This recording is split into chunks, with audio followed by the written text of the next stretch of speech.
Hi! O, diba? Good morning, everyone. Yan, tayo mag-aayos kasi nga may pupuntahan tayo.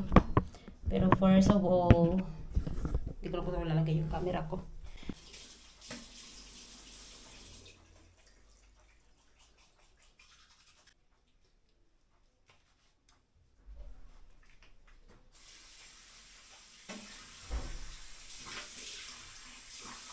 Today,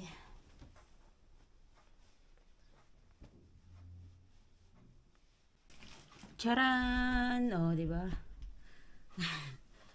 Nakabihis na. Ayoko lang sumama. Kaso nga lang, ito asawa ko naman. Sama daw ako. Sabi ko ayoko na kasi may di pa tapos yung mga task ko sa live ko eh. Yan, di ba? Vetres.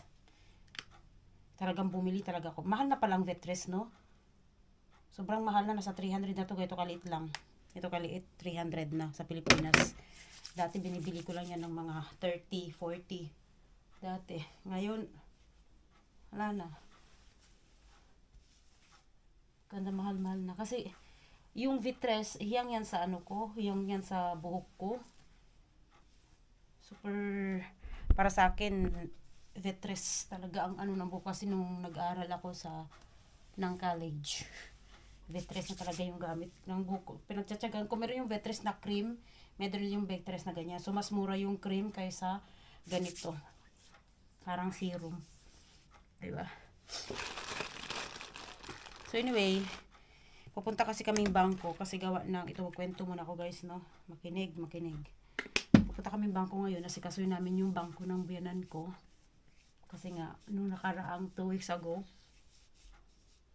diba, Iskinol, Iskinol with tawas. Ngayon ko na siya nagamit kasi naubos na yung aking pang exfoliate sa mukha. Sige, tuloy ko na. Kalimutan ko na yung kinukwento ko. So, nagrereklamo na siya na wala siyang pera. Nakagawa na nga siya ng kwento. Ito kwento guys, no? Sana wala siyang ibig sabihin. Ayoko sana ikwento, pero ikwento ko na lang kasi ganun naman talaga. Diba? Maging totoo tayo sa sarili. Meron yung time kasi na sinabi ng asawa ko na nagkarong password siya doon sa bangko niya. Kaya na-block yung kanyang ATM. Yung ATM ng binan ko na-block. So, ito yung aking gamit. Fairy Skin sunscreen. Marami pa siyang laman. So, na-block siya. Kailangan ipunta sa bangko. Kailangan siya, nagkakasakit siya nung mga araw na yun, mga ilang linggo. Ilang araw sa isang linggo, diba?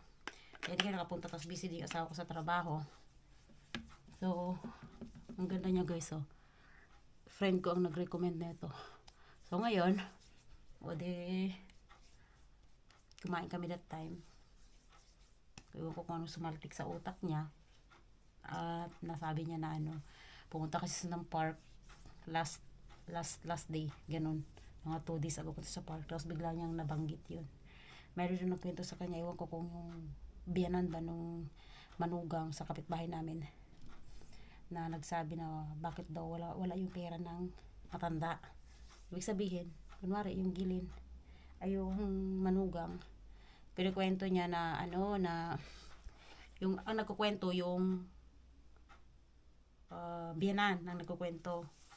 Ngayon, ewan ko kung kwento nila o ewan ko kung paano, basta ganun yung pagkaintindi ko sa sinabi niya. Natataka daw sila kung bakit wala daw yung pera na, mahina pa naman yung boses ko, wala daw yung pera na tinatanggap nung matanda. Ngayon, napag-alam-alaman daw nila na ninanakaw pala ng manugang. O di ako naman nagsaltik naman yung utak ko. Sumaltik yung utak ko guys. Talagang boom talaga yung utak ko. Ano ibig sabihin yan? May ibig sabihin ba yan? Ano ibig mo sabihin? Tapos umalis na siya. Yung asawa ko umamana sa akin. Parang parang hinarang ba. Sabi na hayaan mo na. Ganyan siya. Pero nakatanim pa rin sa akin. Yung kasi nga alam ko na yung pera niya kaya na-delay kasi nga kailangan pumunta sa bangko.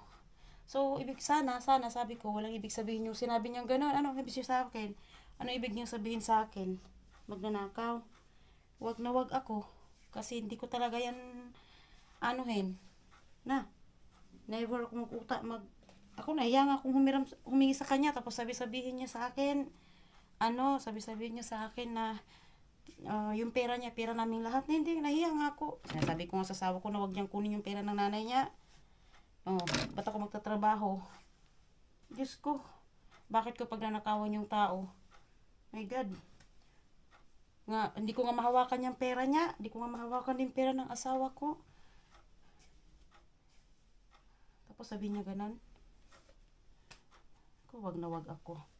So anyway, kwento ko lang naman yan. Medyo, pag naalala ko talaga yun siya. Talagang, ewan ko na lang. Wag ako. Kasi ako nag-ano sa kanila. Ako ang nag-aasikaso sa kanila, sa bahay, lahat.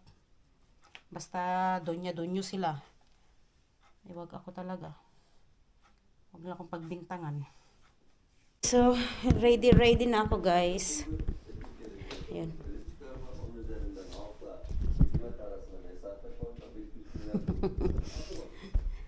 Ayusin ko lang itong mga, grabe yung buhok ko, puro puti na Bakaş ka mabiyaslara, baksana gördün mü? Çok güzel daw yung buhok ko. Okay, let's go na guys, alis na kami.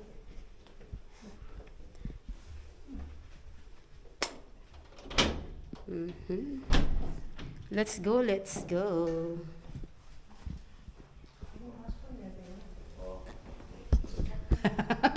Unuttun na baston. Ako, ewan ko. Sige.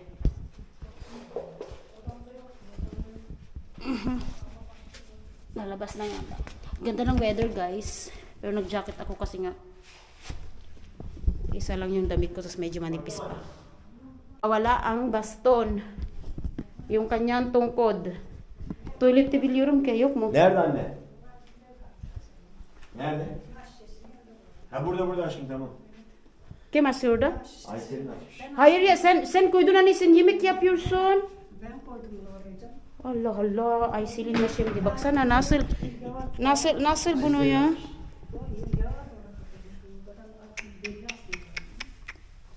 Alam mo, ako na naman doon may kasalanan. Diyos ko, patawarin ako ng matino.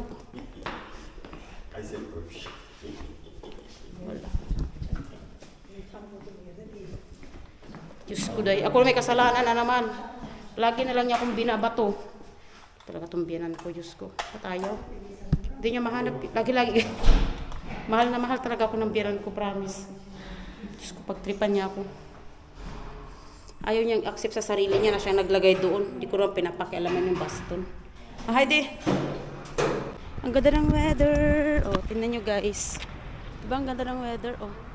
Inilipat na pala yung ano to? Stream TV. Wow, may Nespresso. Sana all. Mga binibili nila Vestel. Ganda ng weather. Samahan lang namin yung biyanan ko guys. Puntang bangko. Ayusin yung bangko niya. Wala akong biyanan ko. Pag kayo magkaroon ng biyanan ng ganito, di ko lang alam.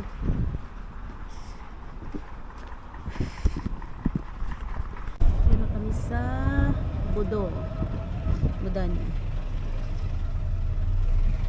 Ferry boat papuntang Istanbul. Ang ganda talaga ng panahon.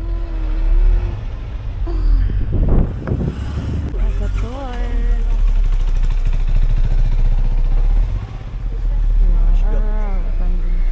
Benim de bankaya girmedim. Yay. Hadi anne. So, punta kami sa Yapı Kredi. Yapı Kredi yung bangko niya. Ay, ang ganda. Of course, bawal ang camera sa loob. Borda. Insil. Pasok ka dyan. Nandito tayo sa Mudanya. Ayan. Yung structure na to, mukha to ni Ataturk. Wow, it is a set. Nandun yung Mudanya. Ayan. Nandun yung biyanan ko at saka asawa ko sa bangko. Naayos na yung mga bangko-bangko nila. Sana all. Ako naman, nandito ako guys. So, tingnan nyo. Ay, yes, my God! This is it, Pansit. Ngayon ako nakapunta ulit dito sa, sa Modanya. After winter. So, stay home lang talaga ako. Diba? Diba? Mukha yan ni Ataturk.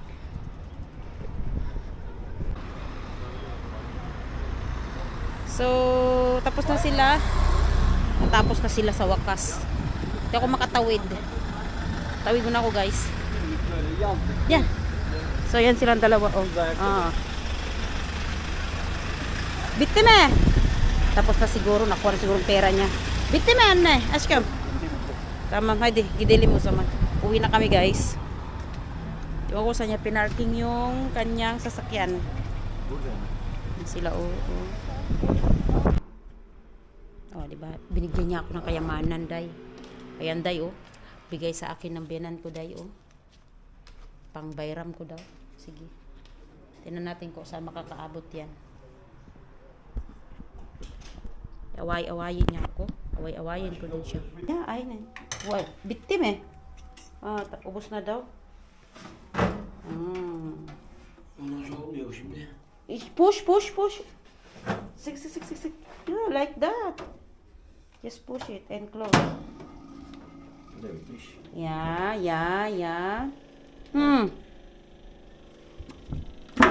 Bunları koyuyorsun fazlayı.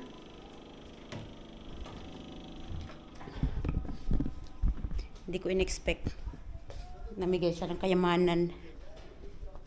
Gusto kong ma-happy. Gusto kong maging happy na hindi. Diba? Kaya mo na, tanggapin. Kung anong binigay, tanggapin. Kasi pag hindi mo tinanggap, ikaw ang kawawa. Kaya kailangan mong tanggapin. Bayad ng iyong, pagtitiis. Ko na.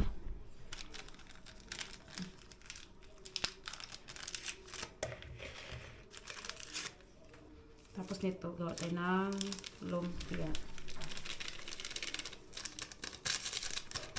Dahil na naman gawin to. Nilagyan ko siya ng walnuts and raisins.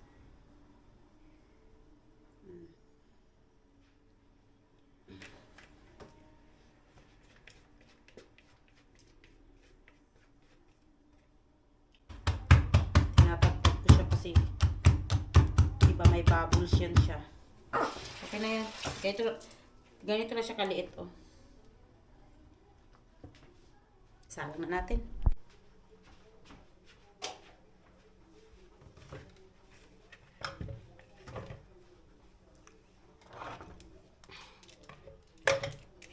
Luto tayo ng lumpia, guys.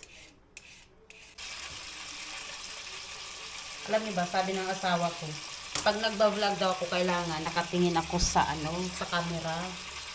Kasi di ba minsan pag nagba-vlog ako kung saan ako nakatingin, nakaganyan, kung saan.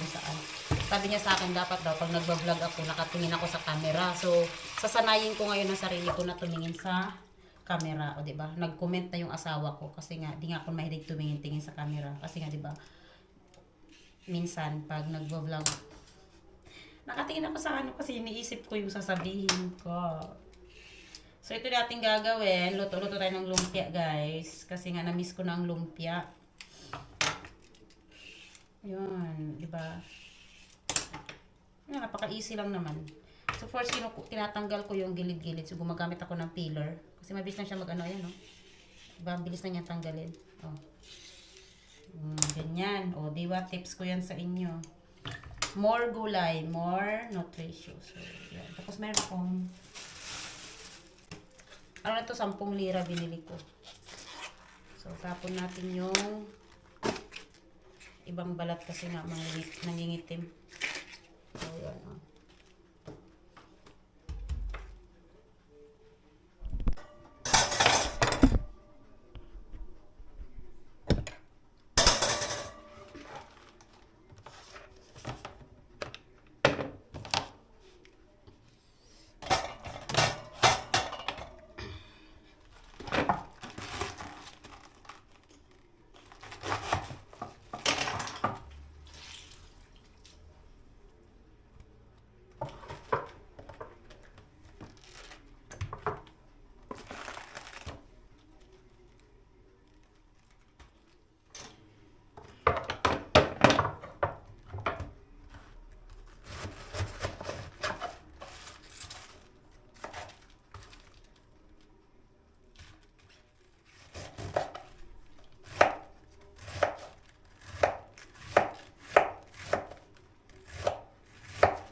that. Yung ating banana cake. Ang ganda niya, di ba? Ayan, yung ating ingredients.